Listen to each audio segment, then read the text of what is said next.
Hello, I'm Dr. Jambi Mathenge with FITSontheGO, and here with me today is Dr. Michelle Albert. Dr. Albert, welcome to FITSontheGO. It's a pleasure to have you Pleased here. to be here.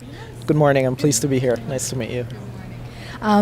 So in what ways did your upbringing in Guyana have an impact on your mission and vision as a woman in cardiology, and how can fellows in training also leverage our diverse backgrounds as we follow in your footsteps?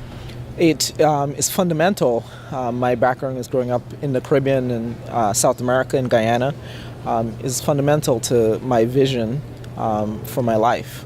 I grew up in a working class environment with my grandparents in Guyana, and that has shaped my vision about the impact of social determinants of health on cardiovascular disease risk.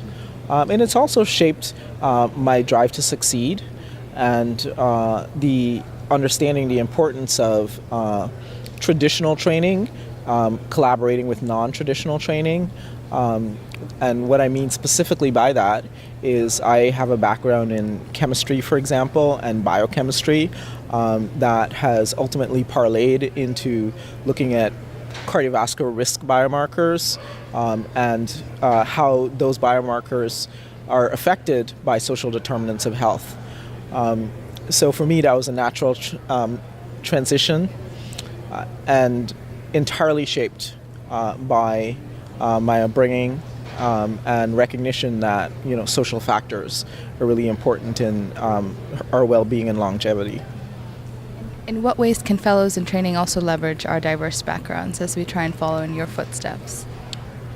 So I think that diversity is a very broad term. It means diversity of thought, it means diversity of experience, as well as other types of diversity. So I would say, sort of harness what's very important to you as a person, and think how you might be able to take what's important to you to make a difference, whether it's in cardiology, medicine, or just generally in the world. And surround yourself with positive individuals and mentors and sponsors who can help you maybe transform what you see as problems or gaps into something that's more workable, because oftentimes you don't really know when you're starting specifically what project might I work on, what topic might be relevant, but you have a sense of what's relevant. And so surrounding yourself with supportive individuals who can move your interests into actionable items, I think is really important. That is phenomenal. What would you say are some of the challenges that women in cardiology in particular face on the path to promotion and career development, and what insights would you have for upcoming fellows in training with that regard? So I think there's several. I think for me as an African American woman, I am always pulled in, so as an underrepresented minority and as a woman, sort of what are the things that affect you or you think affect you in your promotion? I tend to resonate a lot more with the fact of myself being an underrepresented minority woman, mainly because there are 2% of blacks in cardiology, and somewhere between 15 to 20% of cardiologists are women. So when you whittle it down, it becomes a very, sort of isolating, process. So what I would say to stave off isolation is, again, looking internally within your institution as well as externally, looking for supportive systems through things like the American Heart Association, the Association of Black Cardiologists, the ACC, looking for professional colleagues of all different backgrounds across the nation and internationally will help to sort of promote your progress. Because I think oftentimes when you're isolated and you're in one place or a particular region, if folks run into trouble, then you need not only folks within the institution but also folks around the country and maybe even around the world who can offer insight into an experience to help with your progress and sort of promotion.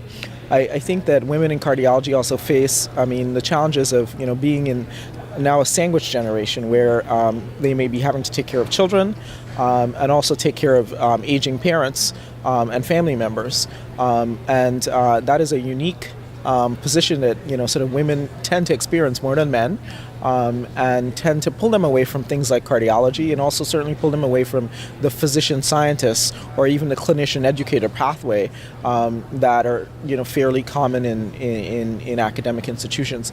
I think to help with circumstances such as those is making sure that you have support groups again within your institution, outside of your institution, making sure that the leadership of your institution are sensitive to those issues, such that processes can be created within the institution to allow you to accommodate your family obligations, personal obligations, but still be on the cutting edge.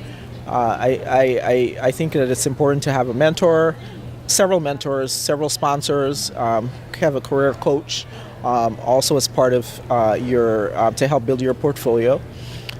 I think that it is important to not only view those ahead of you as the people who are going to help with your promotion and advancement, but also view your colleagues as part of that process as well, because you learn as much from your colleagues as you learn from folks who are ahead of you. Those are some of the thoughts that I have immediately. Those are phenomenal insights. Thank you very much, Dr. Albert. For more videos like this, follow us at youtube.com/FITSontheGO.